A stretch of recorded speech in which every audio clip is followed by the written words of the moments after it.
Halo teman-teman, selamat datang di podcast Suara Transparansi, tempat kita ngobrolin isu teknologi, masyarakat, dan desain dari kacamata mahasiswa arsitektur. Aku Timothy, host kalian, dan hari ini kita kedatangan 3 calon arsitek muda. Ada Michael, Ardi, dan Chris. Yo bro, apa kabar? Yo tim, siap bongkar isu sambil gambar DNA nih. Siap. Ini bakal render birokrasi yang buram kayaknya ya. Santai tim, tapi siap-siap obrolan ini akan lebih pedes daripada revisi dosen. Revisi dosen. Oke, hari ini kita bahas warga yang makin melek digital, pemerintah yang masih coding, dan transformasi yang cuma rendering doang. Dari lensa arsitek, pastinya siap. Let's sketch it out. Oke, segmen pertama kita ngomongin ketimpangan warga udah jago ngulik data, tapi pemerintah kayaknya masih gambar manual pakai Rapido. Michael, menurut lo pemerintah ini gaptek beneran atau sengaja gak mau transparan soal proyek-proyek kota? Kalau menurutku sih ya agak campuran gitu sih. Banyak pejabat yang gaptek. Misalnya gitu kayak bingung aja buka file AutoCAD itu sulit. Apalagi ngerti GIS apa itu ya. Data spasial. Tapi ya ada juga yang sengaja nutup-nutupin proyek kayak data proyek infrastruktur gitu. Misalnya nih data anggaran pembangunan gedung. Lah kenapa harus rahasia? Takut ketahuan kalau desainnya over budget atau sial-sialan. Budget klasik sekali. Arti sebagai mahasiswa arsitek, lo ngerasa gak kalau warga yang melek digital bikin penjabat takut terutama soal proyek kota? Banget sih kayaknya tim. Kan kita nih biasa kan analisa data spasial kan pakai QGIS atau ArcGIS buat tugas-tugas kuliah kita. Nah, warga yang melek digital tuh bisa ngulik data proyek urbannya, kayak luas lahan, zonasi, atau anggarannya itu warga tuh bisa ngulik itu. Kayak terus kalau gitu kita kan berusaha bongkar itu kan ya. Pejabat tuh pasti panik kalau misalnya kita bisa bongkar. Kita bisa nanya, loh kok ini lahan tiba-tiba berubah jadi mall, bukan taman publik sih. Bro. Oke, Chris, lo ngerasa nggak kalau mahasiswa arsitek kayak kita yang udah biasa ngulik data desain kota lebih siap ketimbang pejabat soal perencanaan urban? Waduh, jelas sih tim. Kita kan udah biasa mainin software 3D nih, analisis data lingkungan sampai bikin visualisasi proyek.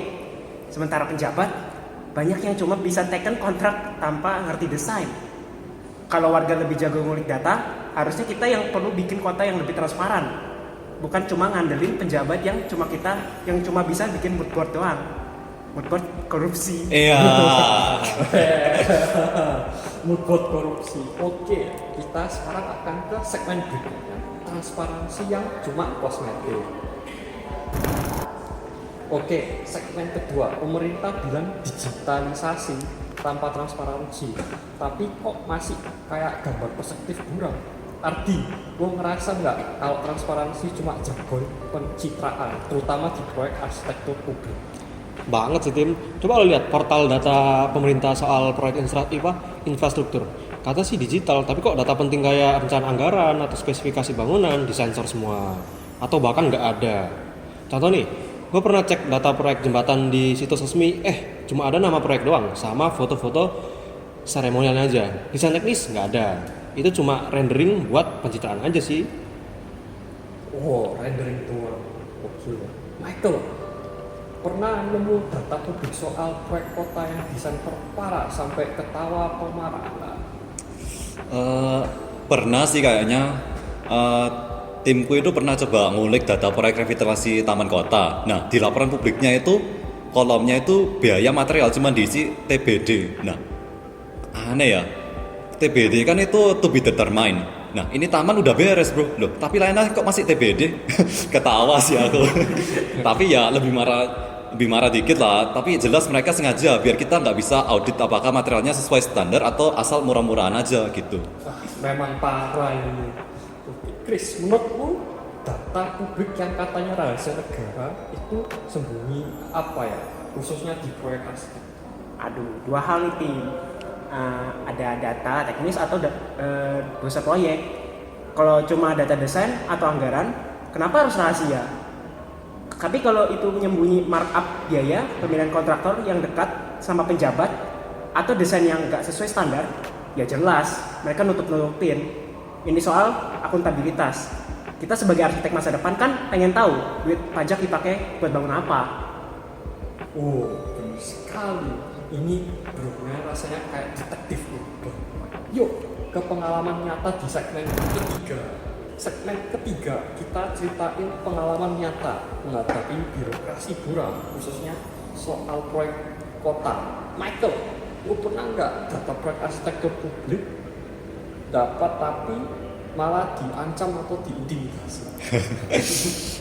Kalau diancam serius sih belum sih, tapi pernah sih kena kayak ghosting gitu.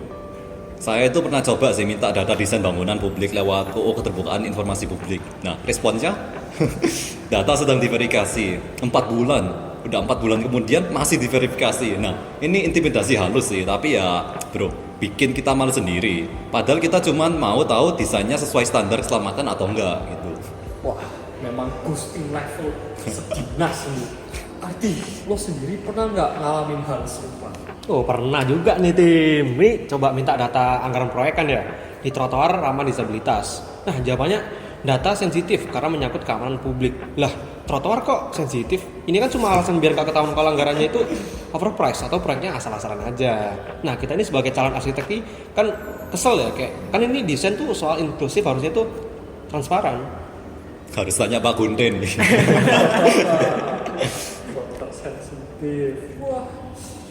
Oke, Chris, kalau Anda data proyek publik dimanipulasi kan, itu kebohongan publik nggak? Atau harusnya kena pasal? Harusnya sih tim manipulasi data proyek kota itu kayak ngelupain prinsip desain, kejujuran. Kalau data anggaran atau desain dimanipulasi, itu bohong ke publik yang bayar pajak. Iya. Harusnya ada sanksi minimal etik atau bahkan pidana yang kalau terbukti korupsi. Tapi masalahnya siapa yang berani audit? Kadang instansi penguasa aja ikut main rendering bareng penjabat. Wah, tapi kita nggak nyerah kan, guys? Ya. Ke solusi yang terakhir. Segmen terakhir kita ngomongin solusi ala mahasiswa arsitek. Ardi, ide bikin daftar hitam instansi yang nggak transparan soal proyek kota perlu atau enggak sih? Wah, keren banget nih idenya ini. Kayak kataku sih perlu ya. Soalnya tim, ini kita bisa bikin platform kayak open source, kayak warga lapor instansi yang pelit data proyek. Misalnya nih, Dinas X, 80% data proyeknya itu nggak diunggah. Nah, kita bisa visualisasikan pakai infografis atau peta interaktif pakai GIS. Sebagai arsitek, kita kan jago bikin visual nih. Yang ngomong ini tekanan buat birokrasi. Oh, visualisasi yang pedas sekali dari Sang Ardi. Michael, kalau kita gagal edukasikan warga kita sendiri soal literasi digital, apa resikonya yang terburuk buat desain kota dan demokrasi? Kalau di kota sendiri ya kotanya ya bakal kacau gak sih? Kalau warga gak melek digital, mereka gak bisa ngecek apakah proyek kota sesuai master plan atau cuman proyek pencitraan aja. Nah, kalau demokrasi juga pincang karena tanpa literasi digital kita gampang dimanipulasi. Narasi soal kota cerdas atau smart city gitu, yang cuma rendering 3D doang, gak ada substansi beneran. Oh, sekali bro. Chris, transparansi ideal di proyek kota itu utopis atau bisa direbut warga lewat tekanan di situ? Bisa direbut sih tim. Mahasiswa arsitek punya senjata, skill design, coding, sama media sosial. Kita bisa bikin gerakan kayak hashtag buka data proyek atau hackathon buat analisis data urban. Bayangin, kita bikin visualisasi 3D yang nunjukin ketimpangan proyek kota. Pemerintah nggak bakal bisa ngelak kalau warga, terutama arsitek muda, bersatu. Sangat sekali ini. Oke, it's time to wrap it up. Obrolan tadi panas banget ya guys ya. Dari Michael, Ardi, dan Chris. Kita tahu warga udah jago ngulik data, tapi pemerintah sendiri masih stuck di era Rapido.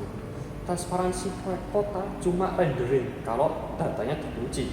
Tapi sebagai mahasiswa arsitek kita punya skill untuk dorong perubahan lewat desain dan tekanan digital. Terima kasih ibu sekalian. Thank you. Oke. Big audience, see you soon, bros. Buat pendengaran, apa pengalaman kalian menghadapi birokrasi buram di proyek kota kita ini? Share di kolom komentar atau DM kita ya. Sampai jumpa di podcast literasi. Oke, stay tune ya. Stay tune. Stay di sana. Ya. Dah.